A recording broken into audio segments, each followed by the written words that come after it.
Hello, welcome back to all-in-one super coaching chemistry lessons. The last of the common class for 9th and 10th together is about octet. Octa means 8. Means then we have to ask a question ourselves. Why do these atoms taking part in chemical reactions? For what? Otherwise also it is stable, because if you are thinking about the electric charges, if there are 10 positive charges, there will be 10 negative charges. There is no problem of stability there, and they are not charged also. If it is charged, the problem is that the charged atoms cannot stay like that for a long time. They have to combine and should make a compound or something like that. Then we have to ask, why do many of the elements taking part in chemical reactions? The thing is that it is like the mentality of the human being. Even though we make enough money, still we are trying to make more safe, to have more bank balance to make your life safest. Okay. In the same way, in the neutral way, you can say all the atoms are stable in one way or another, but they need to follow some other elements properties. Which are those elements? The elements are the elements contained in the 8th group. The 8th group element speciality is that there is a system in the universe, the secret we do not know. If there is only one orbit in the atom, when they get 2 electrons in the outermost orbit, that is the maximum, and they will get satisfied and they will not take chemical reaction. They will not take part in chemical reaction.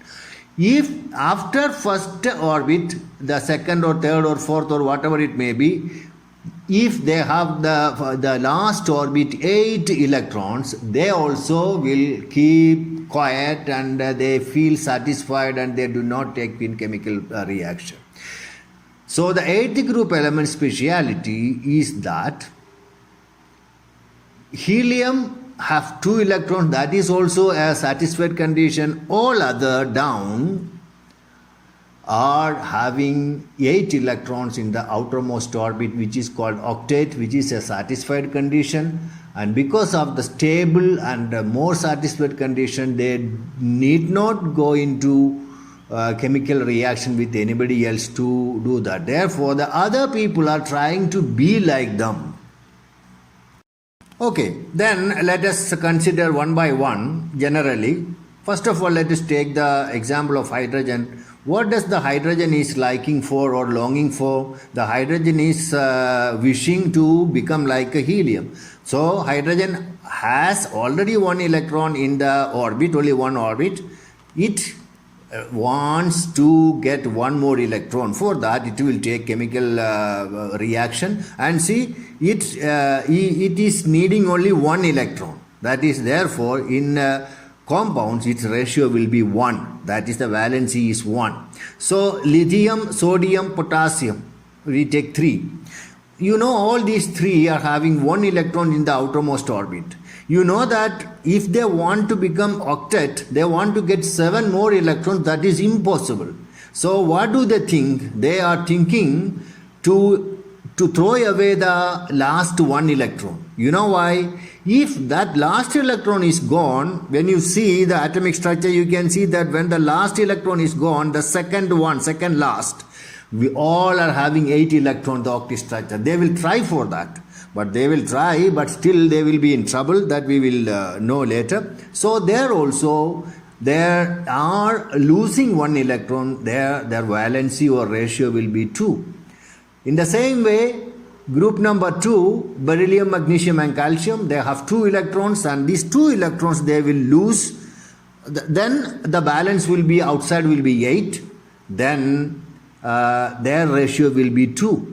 In the same way, the third main group, that is 13th group, boron and aluminium, will try to throw away 3 electrons and take part in chemical reaction to become compounds. Therefore, the combining ratio will be 3 and the valence is 3. See, the case of carbon, we don't want to think about silicon and germanium much, but there is a one important compound of silicon. That is why we live here, silicon dioxide, which is the sand where we are living on. Okay, the carbon, what happens? The carbon having 4, therefore equally it is difficult for them to get 4, to receive 4 or remove 4. Therefore, they are taking in some type of other arrangements which is covalent compound, just sharing and pairing electrons. The fourth one is separate. Fifth one, nitrogen, only take the nitrogen or phosphorus. Okay, the outermost is 5. Okay, by common sense we think which will be easier, to lose 5 electrons or get 3 electrons. Of course, to get 3 electrons. Therefore, this nitrogen will try to get 3 electrons from the metallic compounds and become the compound. Therefore, the valency here is 3. Then the oxygen, you can see, sulfur also 6 electrons in the outermost orbit. Therefore, is it possible to lose all the 6 electrons? No, impossible. Therefore, it will be easier for them to get 2 electrons from any other metal they are ready to give. You can say the example of magnesium. Now, magnesium will have lost 2 electrons. We have then you see oxygen is waiting for the 2 electrons, and these magnesium's 2 electrons will be received by the oxygen, and MgO, magnesium oxide, is formed. So this is only the secret of chemistry. Then the seventh group, compared to the first group, the seventh group having 7 electrons in the outermost orbit, it is a Himalayan task to throw away all these 7 electrons. Therefore, it will try to get 1 electron from elements or metals which are ready to give 1 electron. Okay, so they will try to make compound with lithium, sodium, potassium. Okay, so its valency is also 1. Okay, so the first group and second group, the first group valency is 1 after losing, second group is valency is 2, and the third one is valency is 3, fourth one valency is 4, but the fifth one we have to subtract 5 from 8. 8 minus 5 is 3. Next is 8 minus 6 is 2. Next is 8 minus 7 is 1. Then what about the last one?